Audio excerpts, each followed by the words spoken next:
Welcome to the Showdown Podcast. I am your host and referee, Brad Scott. This is our Oscar episode, and this week we have Vic's Vapor Miller, and he is representing Gladiator, Best Picture winner year 2000. Yes, sir. And taking him on will be Corky Millhouse with Gladiator, Best Picture winner for 1972.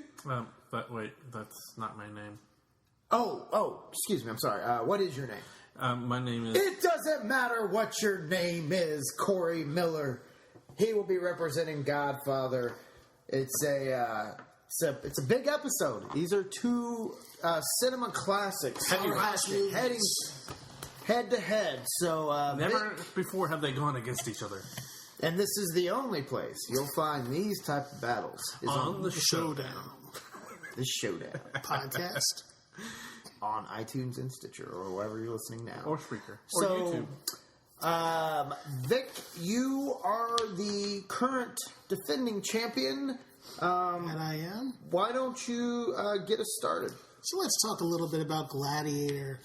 This movie is about Maximus Aurelius and as an emperor, he is about to die and decides that he is going to promote Maximus to be his heir to the emperor of Rome.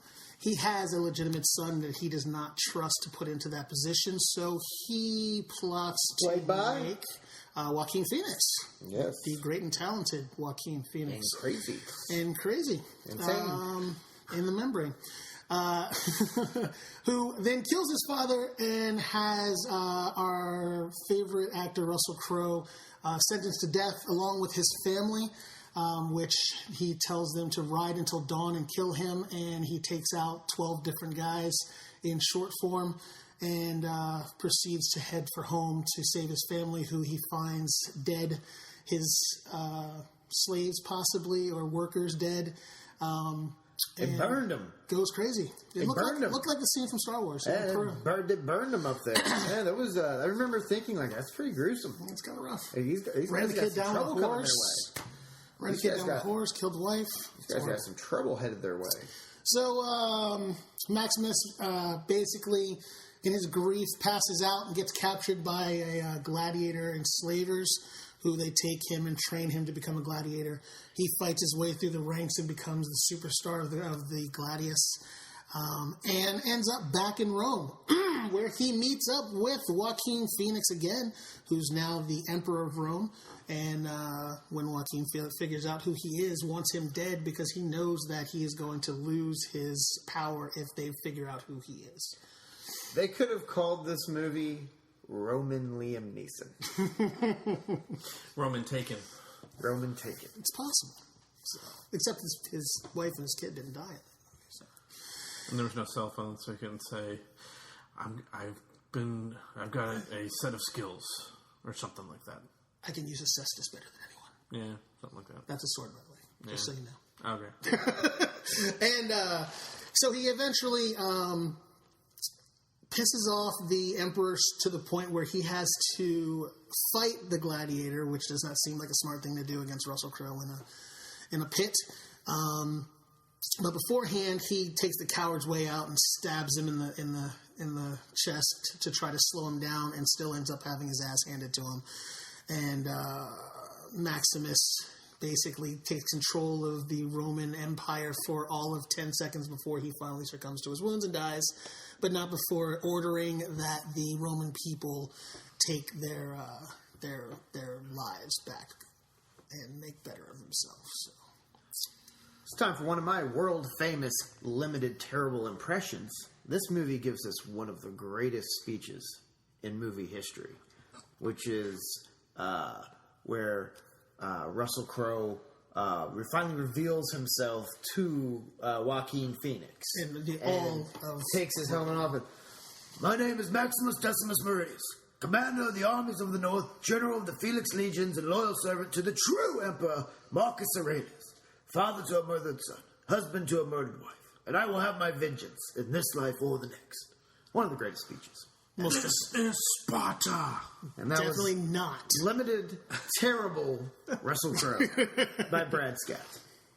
That's all right, because It's not a show without at least one impression. Limited, terrible impression. Russell Crowe is not that great of a Russell Crowe either, so it's all right. He Ben probably did better. McKenzie is like a young Russell Crowe.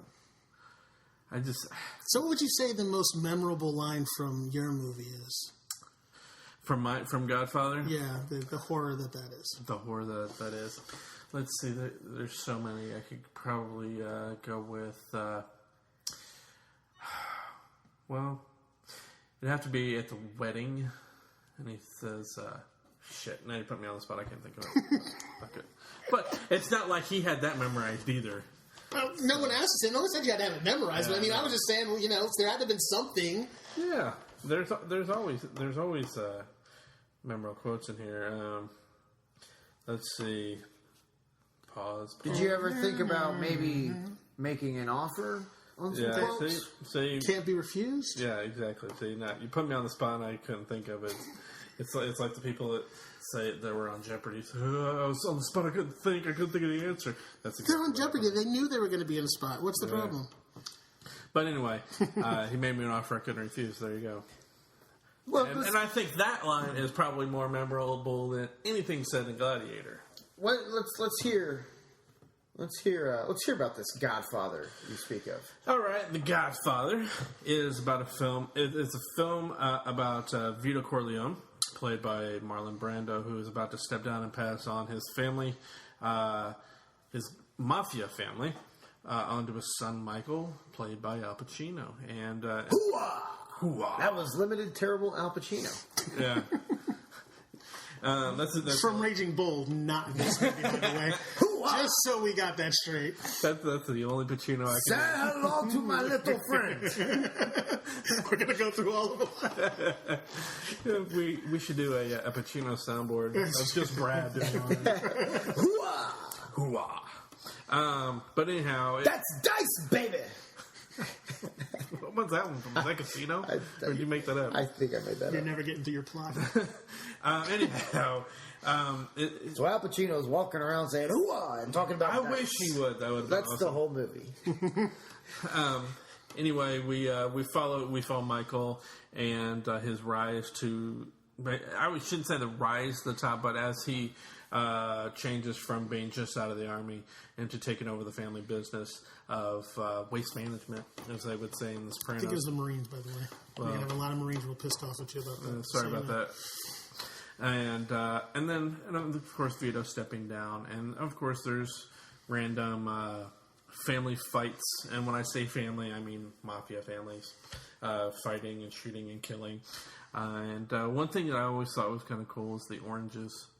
If you watch anytime you see an orange on screen, somebody's about to die.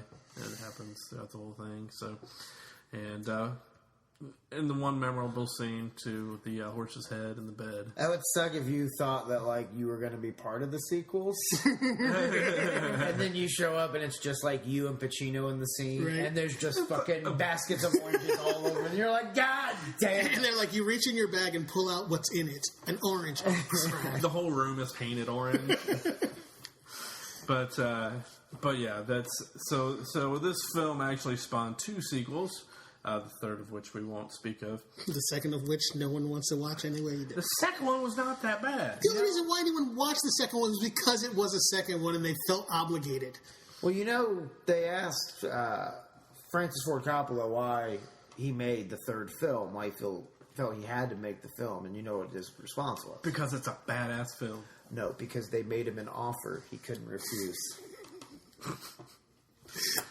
He couldn't refuse the offer because he was going broke. That's the main reason. The first movie he didn't even want to do. 12 different directors canceled on that movie. Said no because it's going to suck. He even canceled on that movie and said no, it's going to suck. But his wife and everyone else said do it because you're going broke. And what happened? They won an Academy Award for it. After almost firing that dude 12 more times. You'd gotten like 12 points for your argument there because of mentioning how the 12 directors passed, but then Corey just got like 24 points. What? Yeah, because the movie did go on to win Best Picture and is considered the second greatest film of all time. Well, so that's like here's what your argument was. Your argument was well, Hassan Whiteside isn't good because all the other NBA teams passed on him. The Heat gave him the chance, and to Hassan be the glory, Riley be with you. That doesn't mean the Heat are dumb because they picked up Hassan Whiteside. No. But Hassan Whiteside didn't say, no, I'm not going to go to Miami. Teams. He never said, I'm not going to go to Miami. Well, no, he was happy to go somewhere. Exactly. He got him out of the D-League. They had to force this fool into this movie. Now he's the next, he's the next great generational center. He's Hassan Whiteside. Either way, they had to force him into the movie, and then they had to sit there and babysit him the whole time he did the movie because he was such a pain in the ass doing it. Talk about Coppola? Yes. They almost fired him like every other week on that freaking shoot. Literally. They had guys following behind him as co-directors watching what he was doing, so when they did decide to get rid of him, they can continue filming the movie. What they didn't, and the film went on to win Best Picture and Best Actor in a Leading Role for Marlon Brando, along with nominations for James Caan, Robert Duvall, Al Pacino, who's also in the film. You've also got some other big names like Abe Vigoda. Stop. Wow. The hell was that? Because you can go on and on and on about the 25 nominations that they did get for this. First of all, you don't stop. Abe Vigoda was brought up. There is a website. If you go to abevigoda.com, that's ABEVIGODA.com. It is abevigoda.com, which is simply a website that lets you know if Abe Vigoda is alive. And is he? He is. Yeah. Just check it? I just checked. Awesome. He is alive, and you know that that website basically came from somebody going, hey, did you know abevigoda.com is available? And the other person was like, is that guy alive? And he was like, I don't know. Let's check. And then they went and found it, and they're like, you know what? We're going to buy this domain name, and we're going to let people know.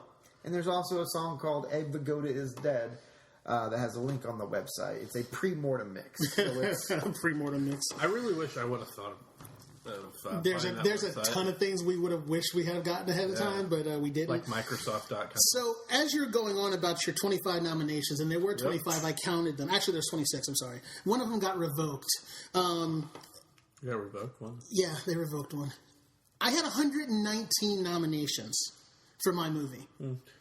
48 of them won. Including every single one that you got, I got on mine. But was this at a time when, they had 40 total categories in 72? And in 2000, it's when they started adding, best, catering on the set of a film. I can tell you that that was not one of the things they were nominated for. So they had shitty catering on the set of Gladiator. Yeah. Either way. If we're fighting the Oscar fight and you're going by nominations and wins, if you're going to go by numbers, I win. So, well, my argument we won on the same exact. Very true, but my argument was back to what you originally said, and that they they were about to fire Coppola. I was just saying, well, it is. Yeah, but Coppola wasn't the best actor. He didn't have anything to do with the best actor. No, but he directed that actor. No. That actor saved his job is what actually happened. Because he told them that if they got rid of him, that he would throw a hissy fit and quit too. That's what actually happened. Well, he was nominated for Best Director. Yes, he was nominated Best Director, also Best Costume Design, Sound, Editing, and Score. Did Ridley Scott win? No, he did not. For Gladiator? No, he did not. Okay. What did they win? Oh, Crowe won Best Actor, didn't he? Yes. But and Marlon Brando won. Mm-hmm. That's what I'm saying. It evens out. Yeah, those cancel each other out. So, but if you want to go, we can go down to Golden Globes. Same. Oh, Mr. Smarty Pants already. I did not know Gladiator was based on real events. Yes, loosely historically, kind of accurate. Time frames, people, things that happen. Were that clean looking? No, definitely not. That's the Romans were thing so that always nasty bothers me in those movies. They made a lot, but they still stunk. Well, and how did the ladies get the hair off the legs? They used a bone, maybe a sharp bone. Shells. Really? I don't know. You're making that up. Yeah, probably. I'm thinking they probably did use like sharpened shells. I think I saw that somewhere. They had razors of some sort. Maybe it's out in a museum or something. I don't know. Possibly. I don't know, but yeah, that's one thing that I always hate about films like that. It's like everybody just looks too pretty. It's like, come on, really? They're not that. Well, they did Pretty. keep it. Like, I mean, If you looked at the people in the stands, they were kind of grungy. They weren't exactly Joaquin Phoenix. He's not considered like a Hollywood hunk. I don't even think Russell Crowe really would be either. This film might have made him that because everything. He else, moved but- into that category for a while because he did a Yeah. couple of different movies that people were kind of calling him the Yeah, hot shit. until he went loony for a little bit. So start throwing phones at people. The episode of South Park where they're trying to watch the Terrence and Phillip movie trailer that's going to be premiered during the Russell Crowe show, and the Russell Crowe show is just him going around places fighting people. Yes, I remember that. I just want to fight. Yeah, I mean, to me, Russell Crowe is not that great of an actor. I've never been that impressed with him, and even with this movie, I just feel like... Oh, you can't say you weren't impressed by this movie. This was I fell because asleep halfway through it. I saw this movie in theaters. I was a senior in high school, and then I remember my first year of college, my roommate was obsessed with this movie and watched it every night. I didn't really get sick of it. Like, I assumed I would, but I'd come in and no matter what part it was on, I'd kind of sit down and watch for a little bit, even finish the movie, and I never really got tired of it. I think it's a really, really good movie. The thing with it is, when it starts to slow down, there's a huge fight scene. And it just brings the energy back And the up. scene with the tiger... Oh, yeah. Was it the tiger or a lion? It was a lion, because the lion is worth more than we are, is the statement that was made by Juba. Yeah, that's one of the coolest battle scenes. Most definitely. In a movie. Well, the shootouts in my movie... Incorrect. My movie had guns and explosions, maybe. You don't even remember? I can't remember. You can't remember. I'm sure that something blew up. Okay, so I'm sure a restaurant or two blew up. Since I'm a person that likes to watch the fuck-ups in movies, I'll give you a couple out of yours. One, and I don't remember anyone's names because I really was not interested in this movie whatsoever. There's a scene where they shoot the dude through the eye, okay? Mm-hmm. When you make a choice to shoot someone that's wearing glasses in the eye with a .22, it's going to go through the glass into the guy's eye, which is what it was supposed to have done.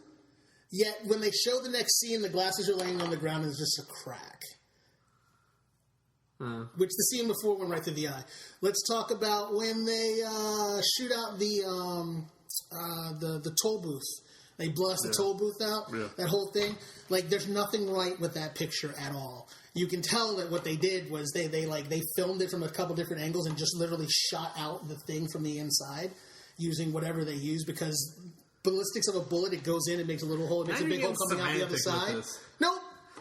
We can be semantic because you like semantics. Remember the racetrack? No, remember the racetrack? Yeah. Okay, so let's continue. Let's continue. Several occasions in this movie where they are just blasting these guys with machines. Well, when your whole movie is about gang warfare and they're showing you all these gunfights and all these things, be a little bit accurate. Not historically accurate even, just be a little bit accurate. When you riddle a car with bullets through the windshield and the next scene the guy's laying in the thing and the windshield doesn't have a bullet hole in it, that's not a little thing, that's pretty obvious. Yeah. Timing-wise, let's talk about the dates and the times for this thing. Was 45 to 50, I think we figured out. 45 to 55. So somewhere inside of there, there's a number of blaring things. The vehicles in the thing were the wrong years. The flag, there's an American flag. There's an American flag. Let's go this. There's an American flag outside of the house when they're having the big meeting of all the families. That American flag has 50 stars on it. And yes, I did read this one because I was like, that's bullshit. But they tried to get it right because the one inside is correct. Vic. Doesn't make any sense. Vic, I hate to punch a hole in your argument. You're so passionate. There's 50 states. There wasn't at that time. There was only 48 at the time that it was made. Now it's you. Yeah. Now it's you. I'm proving my point, though. Fucking amateur hour. Proving my point. Jesus Christ. You couldn't give it 10 seconds. You couldn't give it 10 seconds to let people laugh at what they just heard, which was a funny. Obviously, I knew what your argument was. What would make you think that I was legitimately confused? I even did the whole lean in. For those of you that can't see it, I did a lean in like a wink wink, and he still. Do I have to fucking wear? Do I have to put like a certain hat on, or do I have to? You don't understand how much funnier your rant is than your joke at the time. And again, you're not supposed to acknowledge the rant.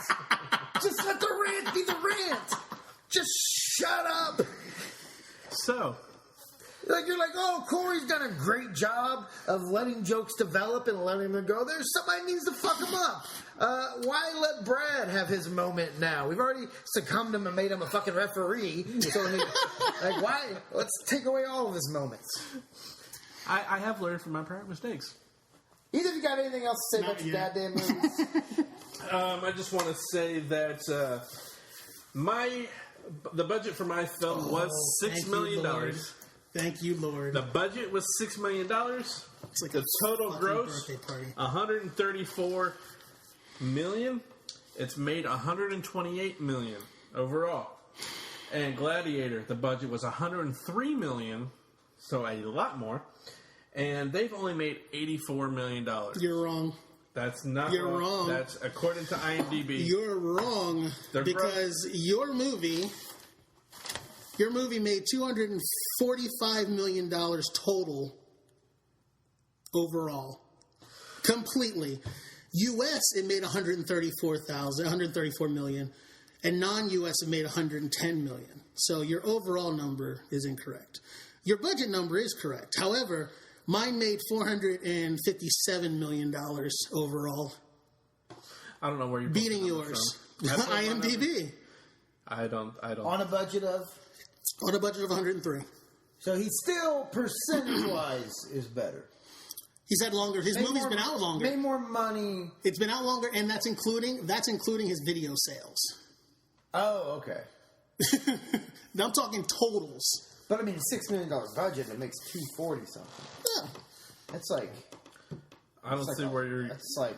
But 5,000%. You're looking at. Yeah, you are. That's true. But you're also looking at an increase in inflation. It's a whole lot more expensive. That's true. And there's. I don't know if that. Well, no, probably not. But I'm just saying it's making more. But you're also not talking about that movie had no CGI. Didn't have to pay for CGI or anything else that was going on in the movie. So, and as we have established before, when you use CGI in your movie, it costs a whole lot more money. You could have used a mechanical shark or a film shark. Okay, yeah, I see the. I see now where the worldwide is. Mm-hmm. But still, it made almost $240 million. What was the difference on yours? $300 million from 1 to 4. From 1 to 4? Okay, I'll shut up. See, I was just looking at the U.S. numbers at the top.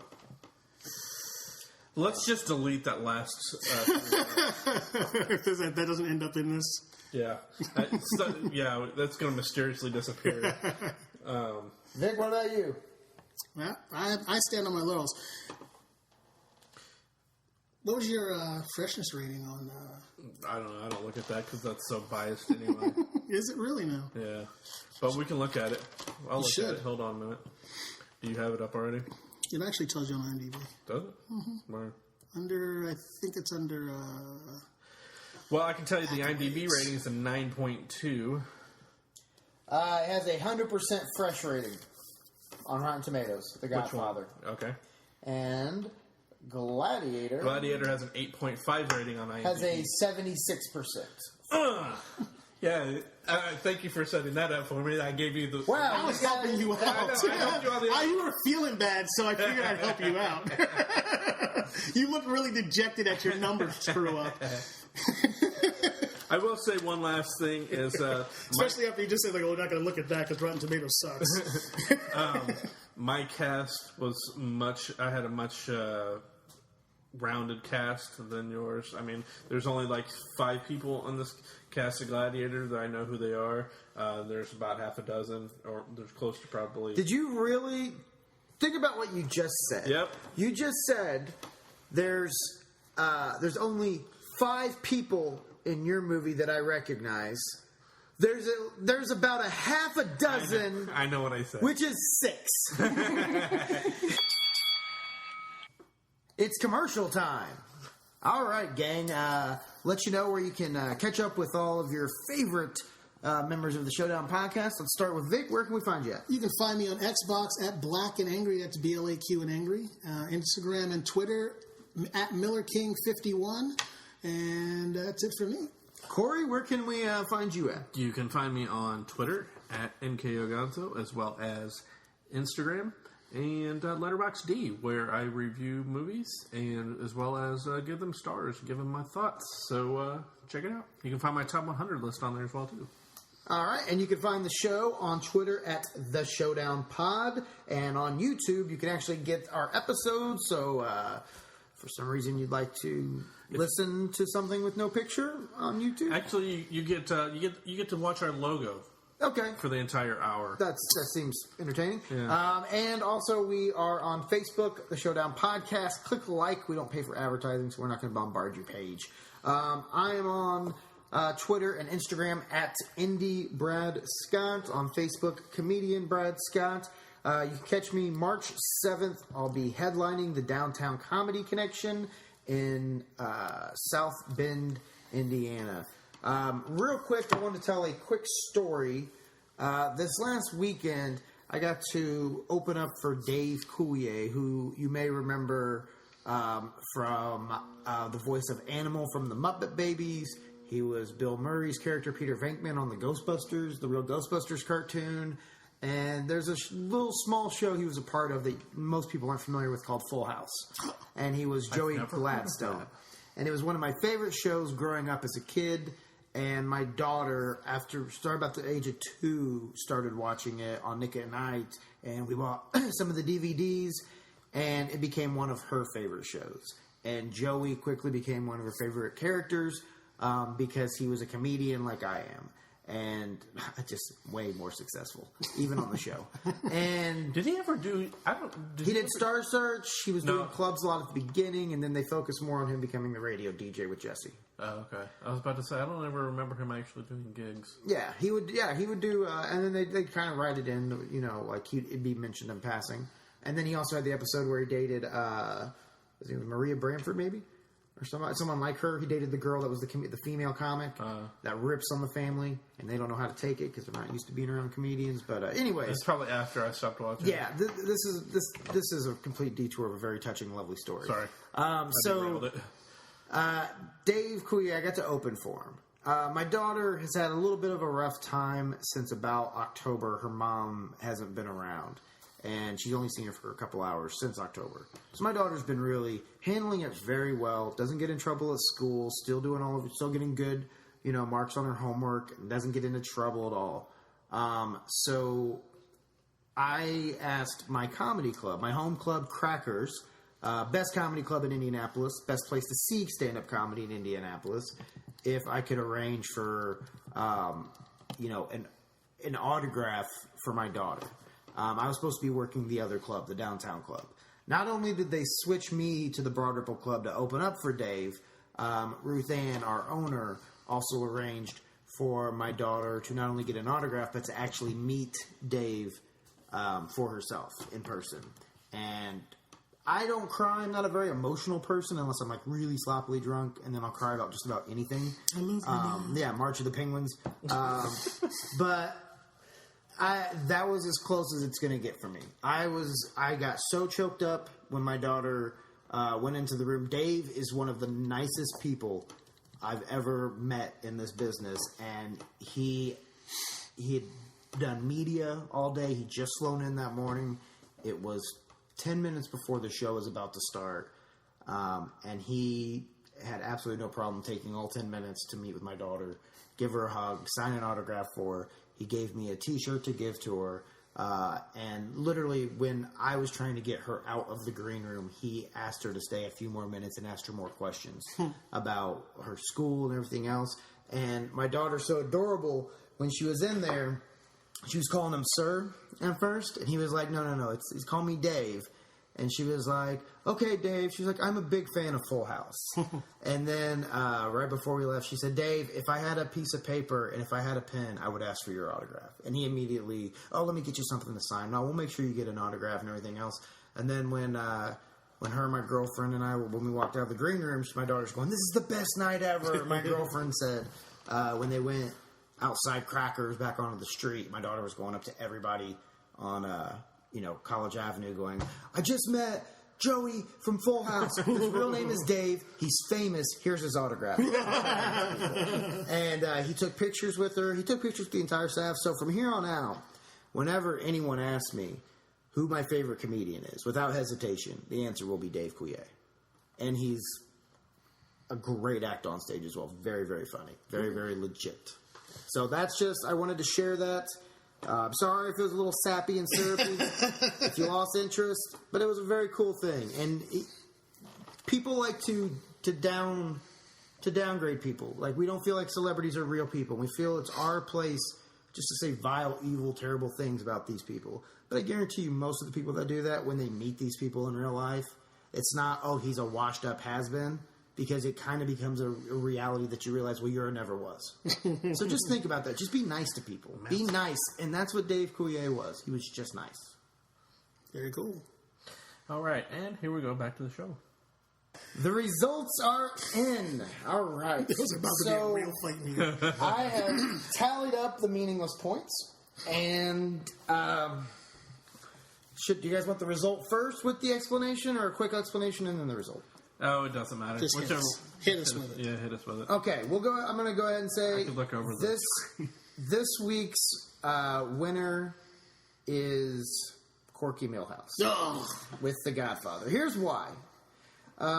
Vic, you kind of argued yourself out of this because I love the movie Gladiator and I hate The Godfather.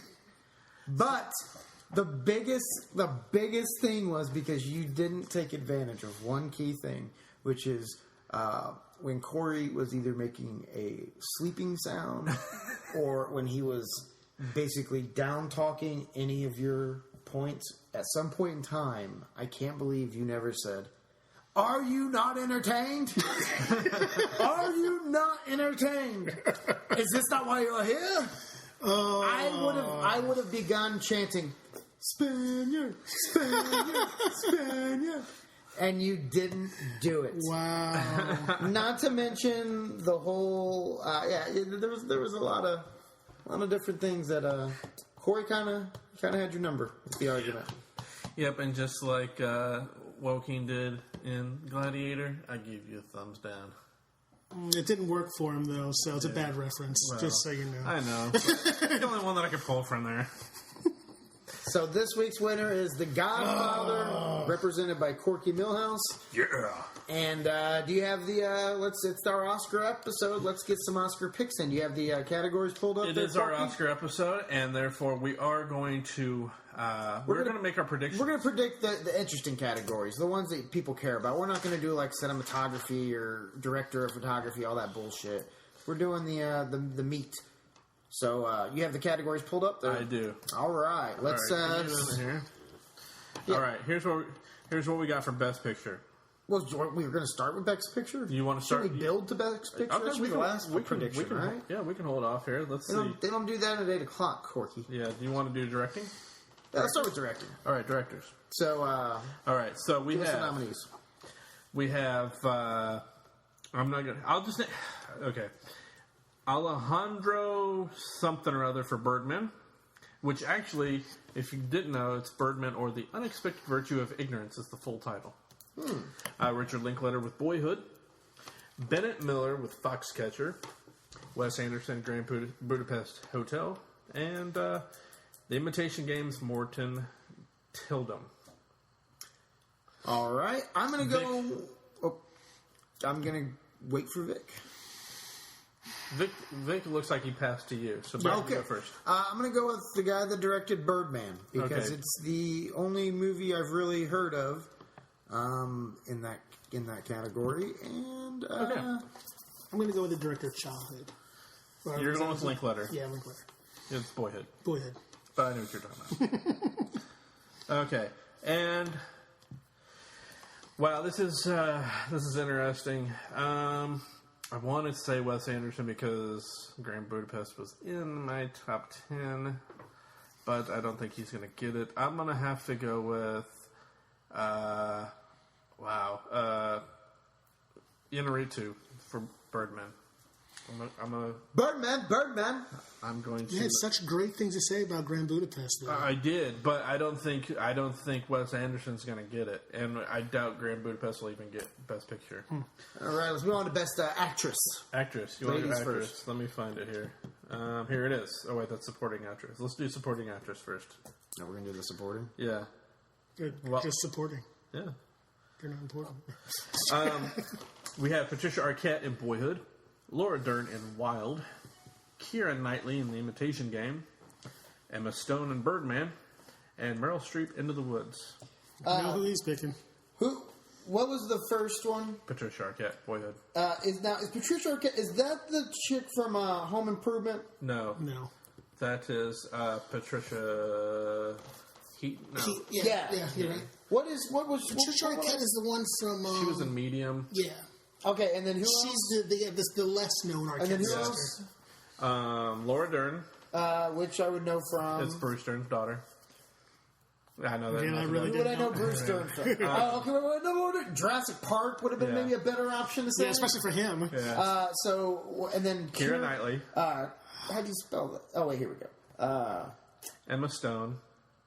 Let's see here. Keira Knightley. Where did I know her from? She was. Oh, okay. And then Emma I Stone. like how he has his references just looking at their picture. And then Emma Stone and who else? Meryl Streep. I'm gonna go with Keira Knightley because she's the most bangable. Okay.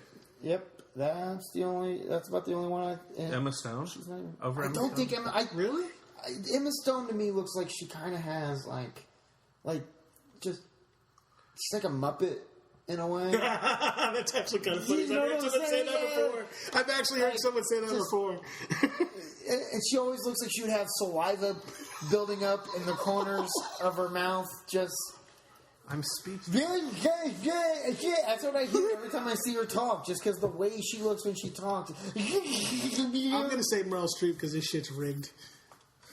See, I don't think it'll go to Streep. She's got to get the nomination every year. And eventually they're gonna give it to her. Yeah, and I think every year it's not going to be her. I'll go. See, I haven't seen any of these movies. I don't think it's going to be Emma Stone. It won't be Meryl Streep. I'm gonna. So hilarious. This is how I'm going to make my pick: is saying who it's not. Who's most fuckable, right? No.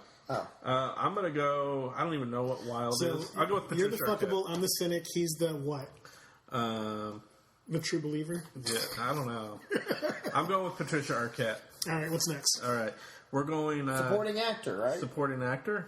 Read them off. We have Robert Duvall in The Judge, Ethan Hawke in Boyhood, Ed Norton in Birdman, Mark Ruffalo in Foxcatcher, and J.K. Simmons in Whiplash. I'm going to go J.K. Simmons, just because he did a good job on SNL, and I love the State Farm, is it? Or Farmers. One We of those. are farmers. Bum, ba-dum, bum, bum, bum, bum.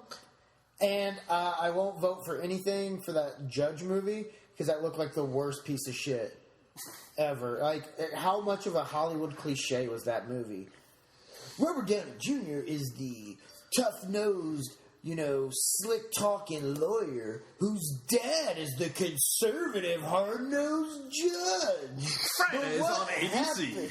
Oh, my God. You just couldn't let me finish my little thing, could you? Oh, sorry. I didn't know you were going there. Up. Who's your pick? I'm gonna go with you. J.K. Simmons? Yep. That makes it three of us. Sweet. 'Cause I'm going Simmons as well. All He's right. actually done a lot of pretty good things. Good Oz? stuff. Yep. Great in that. He did. He also did some of the SVUs too for a while. All right, now we move on to actress in a leading role. We have Marion Cotillard from 2 Days, One Night. Wait, hold on a second. Marianne, what was it?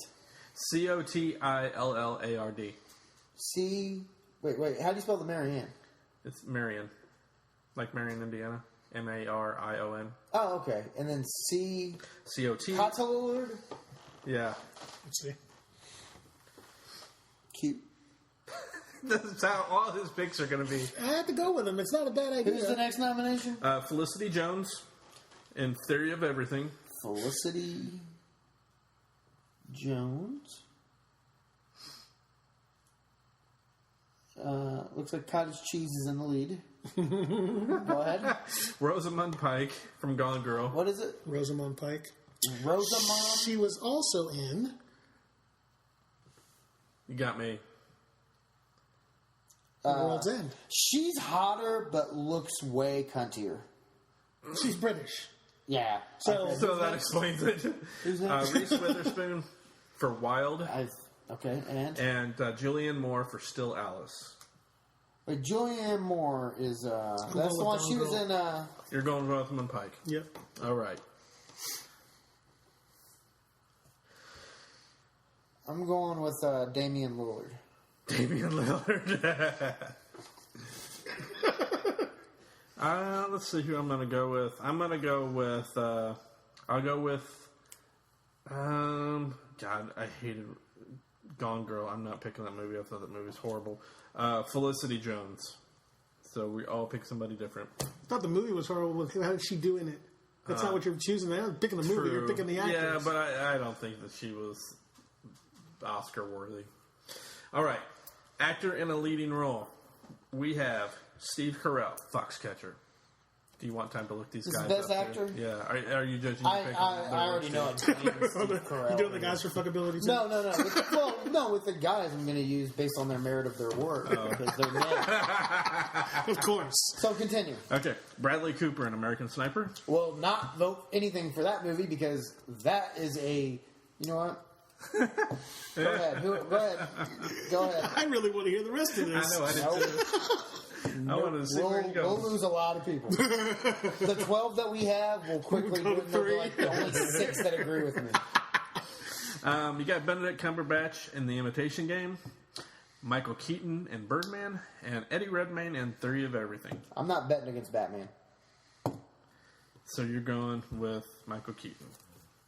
I had to think about that one for a second. It's between him and Cumberbatch. Well, you know who they're gonna give it to. Well, yeah, well, that's the cynic, and that's the cynical choice, obviously. I want to say Steve Carell. No. Who are they going to give I'm it to? saying I want to. Oh, okay. I want to. I think American Sniper is probably going to have too much static with it. I think too much people complaining and whatnot. So I don't think they're going to. I don't think he's going to be up. I don't think it's going to be him.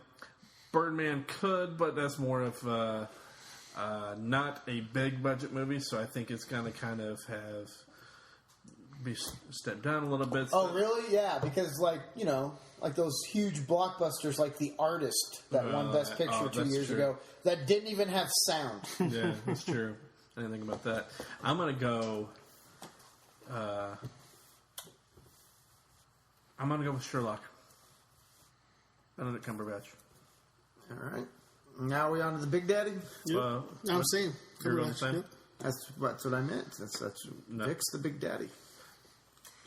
All right. And finally, Best Picture.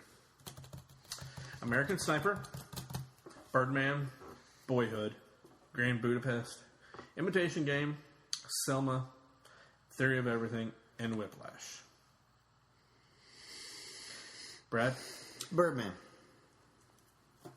Bird. No, this is only because of one of the guys on the Heat is nicknamed Birdman. No. Okay. It's because it's the only movie I would want to see out of those. Okay. I'm going with Boyhood. You're going Boyhood. I am going to say Whiplash. That is my pick. As much as Selma probably, I don't know. Yeah. See, someone's gonna get the artistic nod or the historical nod, but I don't think it's going. I thought nothing from Selma was nominated.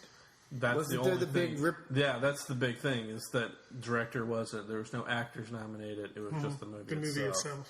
But see, that's. I think that's a pity. It's a pity nom.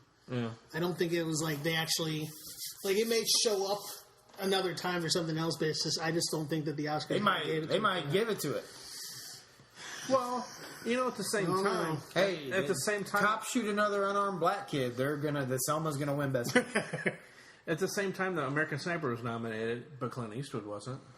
So you can't say, well, why wasn't the director nominated for Selma? Well, yeah, but nothing else in that movie. Yeah, that's the point. Nothing else in that movie. I get that, but they can't say, well, the director wasn't. But they can, because they're saying the director, the actor, the supporting actor, the actress, the music, nothing in there. Whole, but you can still say it individually. Yeah. Well, American Sniper, Bradley Cooper did, and that's it. So it's. They got there one, wasn't a whole they lot got of zero. So it's still kind of on the same level. I'm not saying. Yeah, but this is only the ones that we have here. Right. Like there's, how many other ones there are, but those are the main ones, and it doesn't even have one other nod in there. Yeah. Because I'm pretty sure they're not going to go, oh well, some the music from that was great. We're gonna give it that. And I don't think that's going to happen. Not when it has no other nominations in there. Yeah. So that is our picks. Are we putting a wager on this? No. Whoever gets the most. No. I'm not betting on movies I've never seen. You're if I'd seen the movies, lose? which is probably not the best thing for a podcast about movies, that none of us have seen any of the Oscar-nominated films. I've seen one. Grand Budapest. Oh, okay. Well, then you're an expert. Yeah. It makes me an expert on this channel. It's the only time I can say that. Here, okay, sure, we'll make a wager. How about if you lose, you have to get a shirt airbrush that said "I lost to Corey and Vic," and you have to wear it at your the stand up you do the following weekend. That way, I just hold on. What's our? I lost to Vic and Corky. Yeah. Exactly. They were like, "What do you mean, that guy from that TV show?" That's where you're pulling that from, right? Here's what we should do. If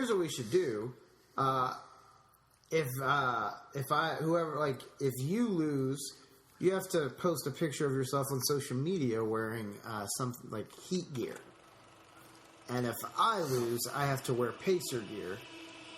What the fuck happens if I lose? Oh yeah. This is a 3-way bet. This is gonna be difficult. It needs to just be monetary. We just pitch in $1, the winner wins. Hey, put $1 on each category. All right, I'm good for that. What should we do? What should the loser do? I'm good for $1 this on whole each part category. should be edited.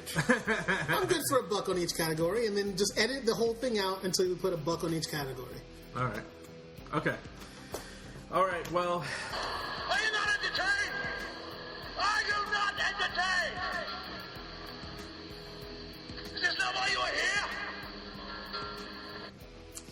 Thank you for listening to the Showdown Podcast. We'll see you next time. Later.